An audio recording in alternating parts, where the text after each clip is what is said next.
Hey everybody, Stephen Bogren here, Pro Physique. And today what I wanted to talk about was something that I feel like a lot of people get confused about and that there's a lot of misinformation about out there.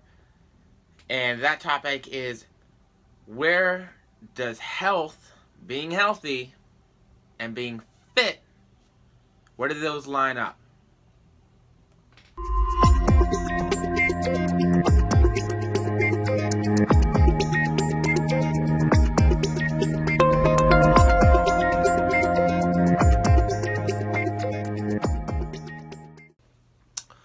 Alright guys, happy Monday. Hope everyone's having a great week. I hope you all have a wonderful 4th of July tomorrow that is filled with family and fun and fireworks and all that good stuff. That being said, I think this is a very difficult topic to talk about because, first and foremost, there is so much that goes into overall health, right? So it's not simply about like how I feel, but triglycerides, BMI or body weight or body fat percentage, mental health, social health. So there's a lot of aspects that are encompassed by this general, let's be healthy, right? So what does it mean to be healthy? So obviously your body is in homeostasis, right? Things are within normal ranges. There's number one. So number one, healthy, like homeostasis, we're in a consistently normal range of places to be, right?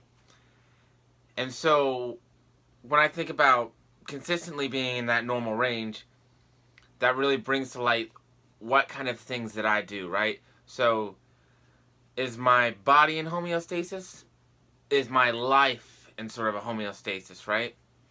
So does my life reflect being in a normal range of activities or behaviors that's still going to allow me to be optimizing what I'm doing, to feel good, to be able to achieve goals, and to be able to make time and do the things that I want to do?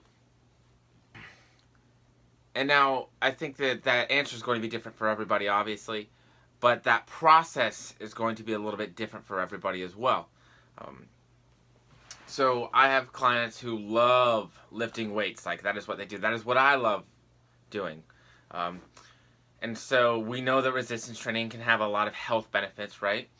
Being active, getting the heart rate up. Those things are still going to be beneficial, whether it's with resistance training or with cardiovascular training. We know that they both offer health benefits. So that being said, if somebody wants to do a lot of resistance training and that be the bulk of their exercise, I'm cool with that. I don't think that there's an issue with that. If somebody wants to do a lot of running, I think that's also a good thing. Rarely you can see people with exercise addictions where it becomes too much. You can see people that their method of training is too much, right? They can't recover from it. They don't sleep well.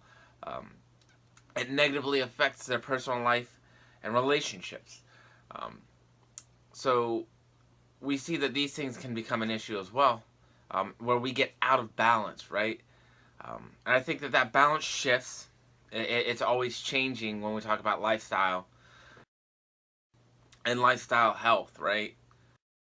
However, there should always be sort of that middle ground that we can hit, to where we're still pursuing the things that we love, putting in time and effort into the things that we love, but also making time and effort for other things that are important in life. That being said, while we exercise, we're taking care of our physical, right? Our body. We're making sure that our blood markers are good, our triglycerides are at a good spot, our blood glucose is at a good spot. Our stress levels, it also can help us with stress relief. Chronic stress is a huge thing that I think a lot of people don't tend to pay attention to, right? It's just sort of become one of those lifestyle things that we expect. And one of probably the most overlooked issues or things that people can do to start feeling better is something as simple as stress relief, right? Things like meditation or progressive relaxation therapy, and very, very simple exercises that you can use to help relieve stress. So for some of us, going to the weight room or exercising is a very easy way for us to relieve stress, right? Endorphins are released, we feel better, we feel happier, we're relaxed. Like, we get a great physiological response from it. And so this is something that's really an easy way to manage stress. But that being said, there are obviously other ways that we can do that without having to go to the gym or to go out. So maybe I don't have time to go out, but I can do 15 or 20 minutes of relaxation techniques and stress relief techniques when I'm having a bad day or a tough day at the office. And I can still garner a good response physiologically to feel better, to help concentrate, and to help mediate the negative stress response that's happening throughout my body. But what about body weight, right? So we know that being obese, having so much body fat, can negatively affect the way that our body works. It's nothing about not feeling good about yourself. It is nothing about not loving who you are. It is a simple fact that the research will support that if you are obese, if you have too much body fat, it negatively affects how your body works, how it runs itself. Now, can you be overweight and have healthy blood markers and actually be semi-healthy? Yeah, like, it's happened. It's something that other people will refer to as fit fat, right? Fat and fit. So they can still exercise, they're still active, they still do everything, but maybe they carry around a little bit more body weight. And so by BMI standards, a BMI of 30 to 35 is overweight. So I currently, because I hold a bit more lean mass, I'm overweight by BMI standards. So BMI may not be the best measurement tool for health for all individuals. However, I do believe that BMI is a good measurement tool for health in terms of weight for most individuals. BMI was meant to look at and estimate body fat based on a height to weight ratio. Obviously, not perfect for everybody, but a good indicator. So we can see people that are overweight by BMI standards, but are still healthy. Their blood triglycerides are good. They're not pre-diabetic. Their fasting blood glucose levels are good. And so, like, their heart's healthy, their muscles are healthy, their body's working well, even though that they're carrying around that extra body fat. And at that point, we need to worry less about, like, what the physiological response is. Because if physically we're healthy, right?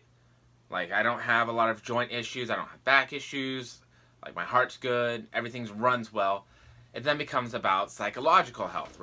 How is my relationship with food? How is my relationship with working out and exercise? How is my relationship with family, friends? And so we can now look at health from a very different standpoint, because we know that things like behavior, our psychological profile, those are big determinants of our overall health as well. And I know that it's a lot easier for us to look at things like, you know, body fat percentage, BMI, triglyceride, like, these are kind of objective measures. Whereas when we're looking at things like psychological health, one, even though it's getting better, it's not as socially acceptable, right? And then two, it's kind of all over the place. Like, each person has their own psychological health, right? Where I may feel good and be healthy and deal with things well may not be where someone else deals with things well, and can feel good and be in that good place, that zone of health. A lot of that comes from self-worth. And so what I see a lot of the time is that people will come to me and they want to feel better about themselves. They want to feel better about their bodies. And to do so, they want to lose weight to do that. I am a firm believer that it's not the actual weight loss that occurs that is what gives them more confidence or makes them feel better about their body. So do you have to be an elite physique to be healthy? Absolutely not. Like, it's just not a necessary thing. You can be healthy and happy and never look like the guy or the girl on a cover of a magazine. But it does take some work, right? It takes some work not only physically to get to a place where we're fit and in shape, because when we talk about fitness and being fit, what it means, we want to look at things like lean body mass, fat mass, like VO2 max, like how do you perform, what's your muscular strength, like those things. They should be above a certain threshold. And you can be above that threshold without looking like somebody on the magazine or on TV, like the normal like fit guy perception that we see. So I think that what this really ended up was being a very long talk about understanding that health has many, many facets, right? It is so much more than what we just see with our eyes, and it encompasses so many more things than what we care to give it credit for. So next time you see, so I think one of my main things is to remember that you can be healthy without being elite. You can be healthy and you can be happy without fitting necessarily quite the normal social idea of it, right? But it all starts definitely with exercise. It all starts with some decent nutrition. Um, like it all starts with good self-care, taking care of yourself, paying attention to who you are. I don't think that getting lean or losing the body fat is what makes you feel better. I think that it's that process. It's that self-care. It's that learning to prioritize yourself, your health, your wellness. That is what really gives us that self-worth, right? Because we now are worth taking care of ourselves. We now are worth the effort. We are worth the time. We are worth the investment. And so I think it is a very subconscious thing that a lot of people never really get to pay attention to, that taking the time to diet and to exercise and to take care of ourselves, it changes our perspective on ourselves in a very underlying manner to where we now become more important. We are now more valuable in our own eyes.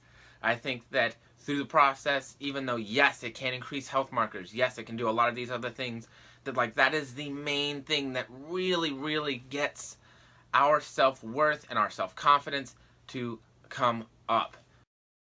It is not some sort of very quick fix that only lasts for a little while. It is a consistent prioritizing of ourselves so that we can better do what we need to do with life that increases our self-confidence and self-worth.